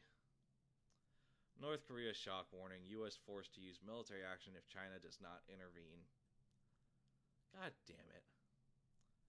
North Korea has ramped up its nuclear and missile development over the past few months, sparking huge World War III fears. You fucking think? President Donald Trump has pledged to take care of Kim Jong-un's ruthless regime, but has not yet succeeded. In an effort to stop the rogue nation, the UN Security Council imposed tough new sanctions on North Korea after its continued missile testing. Which I'm all fucking for. Also, there's a video of Dennis Rodman wearing a fucking Unite shirt with US and North Korean flags and Donald Trump and Kim Jong-un. Fuck you, Dennis Rodman, you're a twat. But former U.S. Ambassador to the UN, John Bolton, said those who export to North Korea may refuse to follow these rules. He said nobody should think just because the Security Council passes a resolution, compliance falls automatically. It certainly does not. And this is where the UN peacekeepers come in. Because then you have your UN fucking peacekeepers enforcing the shit. But, oh no, they can't do that. There goes that common sense fairy again. Okay, we're going to deviate for just a brief moment on fucking sanctions. We're going to talk about these resolutions and sanctions and all that shit. How the fuck can you pass a resolution or a sanction and not fucking enforce it, except with more resolutions and sanctions? If I were the United Nations and I passed a resolution that, you're only going to get 500,000 crude tons of oil a year. And that's it. I would be having a naval blockade, and I would be holding members of that Security Council, sitting there saying, okay, and by the way, because we're part of the Security Council, give us some peacekeepers, let's rock and roll. Let's get this shit ready to rock. Let's fucking enforce it. Let's get men in the water, let's get men on the fucking borders, let's get ready to enforce.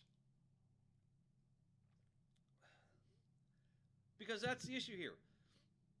Nobody should think that just because the Security Council passed the resolution, compliance follows automatically. No, but compliance will fucking follow if the UN got the peacekeepers out of their fucking ass and fucking started using them to enforce their fucking decisions and resolutions.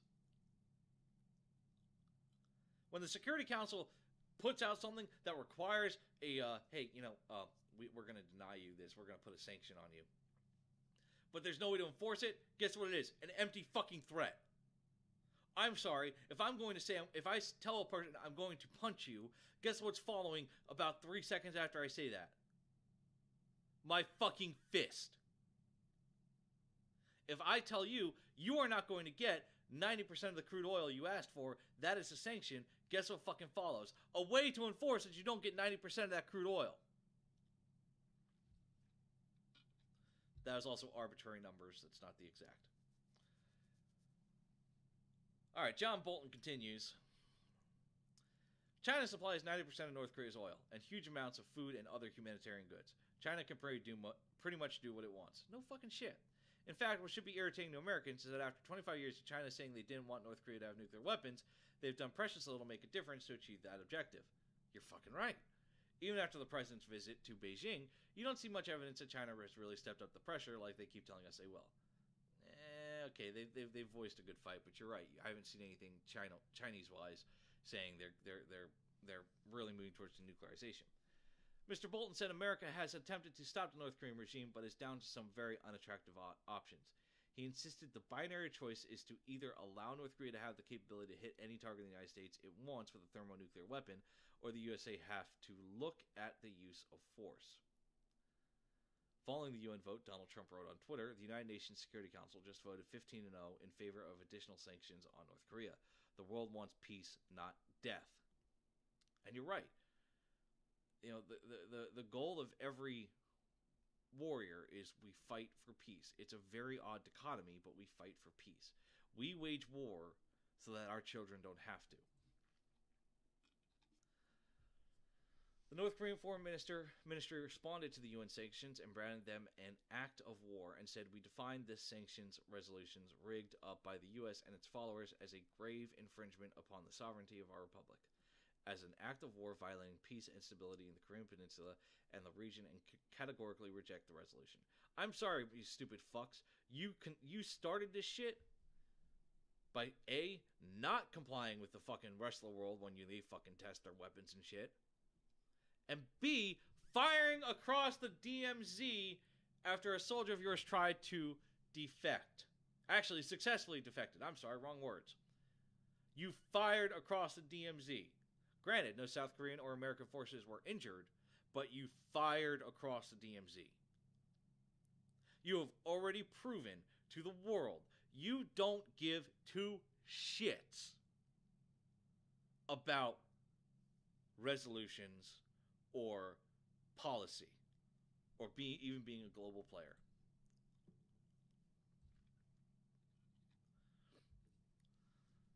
I don't know what's going on with my mic volume, guys. I keep seeing it. I keep adjusting it. I think I'm at fucking... Yeah, I am at max now. Max gain on my fucking microphone. So I apologize. I will just keep going. I deeply apologize.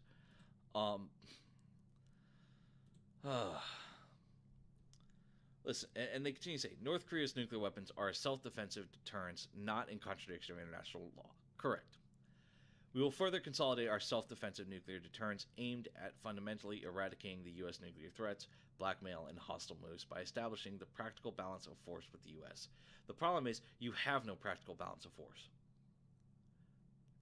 The way the United States wages war, and the magic number I was taught is 3-1. 3-1 ratio. Every one of them, there's 3 of us. On top of that, you add our tanks, our artillery, our indomitable Air Force and naval air capacity.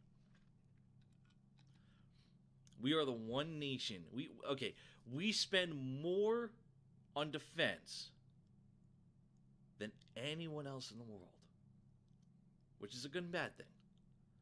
But there is no way to have a practical balance of force with the United States. It's not feasible. How many aircraft carriers do we have? How many aircraft do we have? How much bomb? If every single fighter bomber was up in the air, fighter/bomber was up in the air, with the capability to drop bombs, every single one, how much explosive power would be dropping on one point? And we'll use Pyongyang. If every single fighter plane and every single bomber plane lined up in a row, just that, and had the ability to just drop everything they had on Pyongyang, one after another, that alone would devastate an area. Then you add in the joint capabilities of the Marine Corps, the Army, the Air Force, the Navy, naval guns, Army artillery, Marine Corps tanks, Marine air. I mean, for fuck's sake, the Marine Corps alone, I'm going to suck the Marine Corps' dick a little bit here, but the Marine Corps alone is capable. All they got to do is hitch a ride from the Navy, And if the Navy said, nope, we ain't shooting any of our guns, Marines could say, not a problem. We got it covered. We got artillery. We got air. We got fucking tanks. We got it all. We can handle this for a little bit. Just make sure the Army guys get over here soon. I mean, for fuck's sake. There is no balance of force with the U.S. We have intentionally designed our military to be as imbalanced as possible across the entire spectrum. And the best part about it is, it does not matter which fucking branch, we will obliterate you in some capacity. Yeah, you're right. God damn it, Joseph. If it's raining men, go out and get yourself absolutely soaking wet. I see you in the mixer. I see you in the Facebook chat, Joe. I see what you're doing. But yeah, there is going to be no balance of force with the U.S. ever. Ever. The only equalizer a country can have with the U.S., the only one, is thermonuclear. That is the only thing that you can have to equal the U.S. But even then, if you want to launch that ain't going to end pretty for anyone in the world. And that's the threat that comes with it. The first person to launch a fucking nuke is the first person to lose that war. Because everybody will come after you with a vengeance. We all saw what happened we all saw and heard what happened in Japan. We all saw, and we all can see, the videos of the Tsar Bomba that Russia created. There is no reason for nuclear weapons other than deterrence. And even then, it's not even a successful deterrent anymore. Because it will crack the fucking earth. All it means is if you fucking launch one North Korea, you're fucked. China won't even fucking allow that. Because it puts them too much at risk. And remember, we the United States people, we the people, are vengeful motherfuckers. You know, I was born in New York.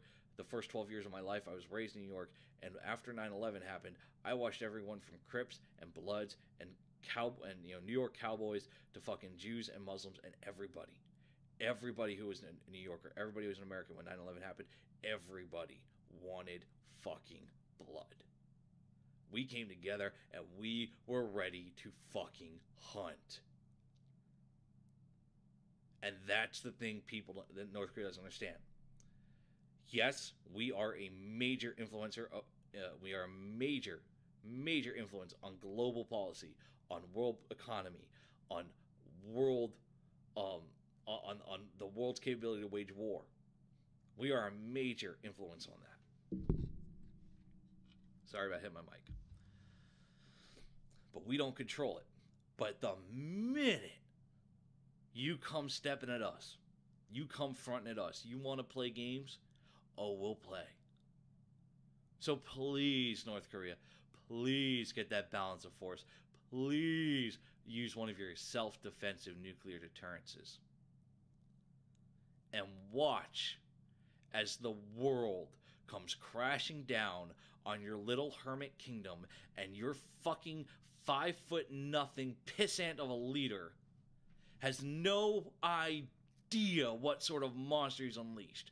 Because the minute you take out the U.S., you've just taken out iPhones, you've just taken out Ford, you've just taken out Chevy, you've just taken out fucking video games, you've taken out things that the rest of the world kinda enjoys and likes. And we're just talking economically. I haven't even gotten to fucking jobs, I haven't even gotten to fucking families. I haven't even gotten to fucking allies and our relationships with them. I'm just talking what'll piss the world off in the very immediate. Please, North Korea, make my fucking day. Let's go. I'm ready. I'm fucking pumped and I'm fucking ready. Let's go. I can't wait. But let me finish this article. And fuck it, I'm going to go over my time, but I don't give a shit. UN sanctions force China to stop all exports of petroleum exports. Wow, that's a lot of bad grammar. To North Korea in November, Chinese customs data showed. Chinese Foreign Ministry spokeswoman, God damn it, I hate I have to get I gotta look up these names before I fucking say them. Hua Chunying As a principle, China has consistently, fully, correctly, conscientiously, and strictly. How many fucking C's are you going to put in one fucking sentence, woman? Enforced relevant UN Security Council resolutions on North Korea. We have already established a set. Fuck you, Blizzard. Established a set of effective operating mechanisms and methods. Here we fucking go, people. We're on the fucking cusp. Either let's take the plunge, North Korea, let's fucking do it. Roll the dice, take the gamble, see what happens. But I can tell you for a fact, you do one thing on American soil, and you will have every person, from criminal enterprises to the almighty executive branch itself, coming down at you with such fury and fire that even Satan himself will throw his hands up and back away going, I ain't touching this one. Osama bin Laden learned that out after September 11th. He had to go fucking hiding in a compound in Pakistan. Just imagine what we would do to someone that took it to the next step and didn't take down a building, but nuked us. Or launched an ICBM non-nuclear at us.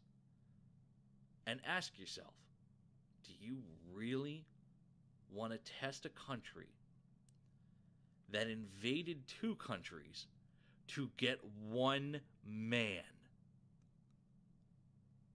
One man. That's the question you'd ask yourself, Lil Kim. One man. Do you really want to fuck with us? Oh, I'm pumped. I'm fucking pumped. I'm ready to go. Let's fucking do it. Who's fucking ready with me? I'm fucking... Oh, let's go. All right. It's that time of the show. It's time for me to do some house cleaning and all that happy horse pucky.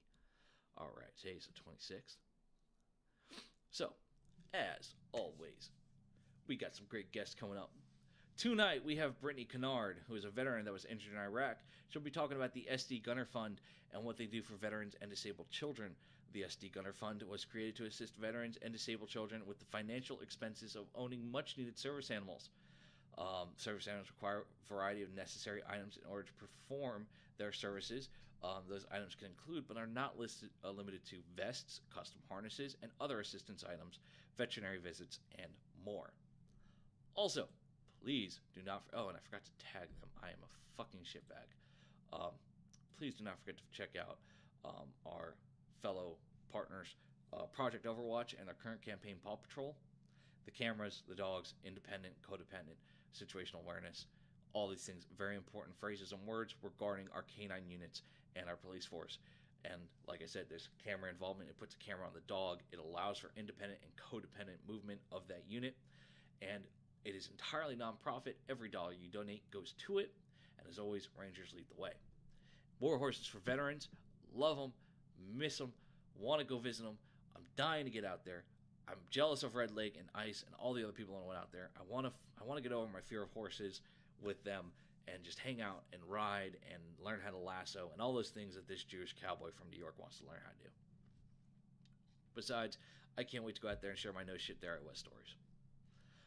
Also, because I'm a jackass, please feel free to check out the Veterans Report, which I'm about to pin it in the comments. Feel free to check out the Veterans Report, which is one of our terrestrial satellite stations. There we go, tagging that. And also, please check out their parent station, which I'm copying and pasting right now, because I'm an idiot.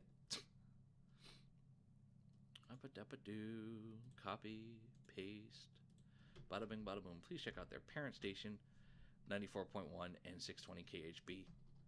These guys are the best. Other than that, I got nothing, guys. I look forward to seeing you all tonight at Tied Up Tuesday with Minx. I'm going to go take this war boner and take it out on some poor souls on PUBG. Nogs, you heard it here. I'll be on in a minute. And other than that, North Korea, you want to start shit, but our fucking Department of Defense, you need to get your shit sorted out now, sooner than fucking later. And you need to fucking make sure that everything on the home front is good before some motherfucker in the country that wants to start some shit, and we don't have to fight a fucking terrorist organization. We have to fight an actual country. with an actual military that has some level of training. I mean, Iraq and Afghanistan are a good warm-up for it, but harsh reality is we need to get some fucking training, get some tanks, get some artillery, which we know the North Koreans have.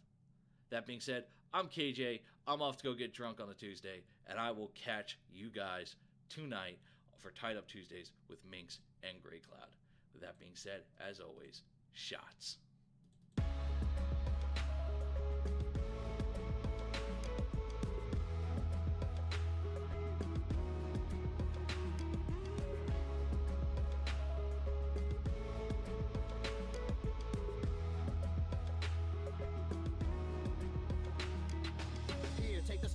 Tell me what it is to see when you look at me. Deep into the photography, I don't really need your sympathy. Just tell me your thoughts. Have I got what they got? And is it a plot done for naught? Am I not like you because I do what I do? Who knew that I could lose a few of you cause I bleed blue? But it's true, I know cause I see it every day as I work and I sleep the day away. Like you I have pain and like you I have fear. Can I pay all of the bills and still make it through the year? Will I make it home alive? Should I pray to the sky every day and every night? Will I hold you by my side? But in the public eye, I don't even have a heart. A robot of the system moving only when I'm told to start. Rip apart my art, I'm strong like a flower blooming. You got it all wrong, I know I breathe, and like you see, I see. And like you need, I need. And like you bleed, I bleed. Don't treat me like an object, I'm tested and proven. Mind, heart, and soul, I'll always be a human. Like you breathe, I breathe. And like you see, I see. And like you need, I need. And like you bleed, I bleed. Don't treat me like an object, I'm tested and proven. Mind, heart, and soul, I'll always be a human. Call me a vet like a soldier. Green beret, 21 gun salute, don't wanna see the day.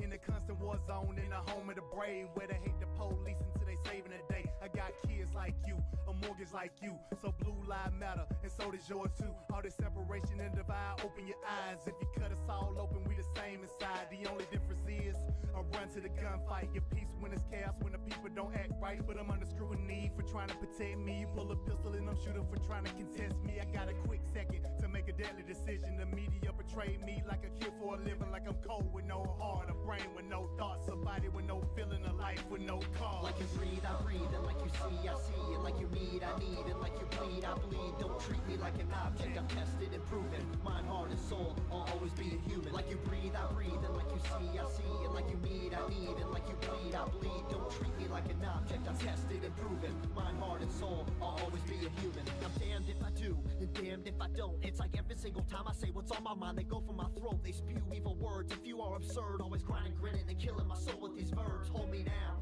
like I can't gasp for air. I'm closed inside of a box, like I'm inside Fort Knox. Every time that I'm there, I don't know why they think that I'm different from you. All that's true is I'm like you breathe, I breathe. And like you see, I see. And like you need, I need. And like you bleed, I bleed. Don't treat me like an object, I'm tested and proven. Mind, heart, and soul, I'll always be a human. Like you breathe, I breathe. And like you see, I see. And like you need, I need. And like you bleed, I bleed. Don't treat me like an object, I'm tested and proven. Mind, heart, and soul, I'll always be a human. Like you breathe, I breathe. And like you see, I see. And like you need, I need. And like you bleed, I bleed. Don't treat me like an object, I'm tested and proven. Mind, heart, and soul, I'll always be a human. Like you breathe, I breathe. And like you see, I see. And like you need, I need. And like you bleed, I bleed. Don't treat me like an object, I'm tested and proven. Mind, heart, and soul, I'll always be a human.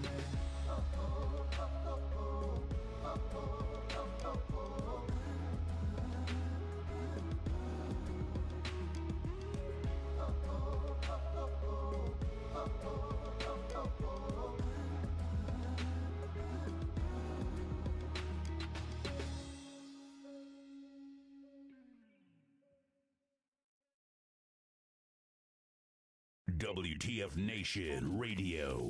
WTF Nation Radio.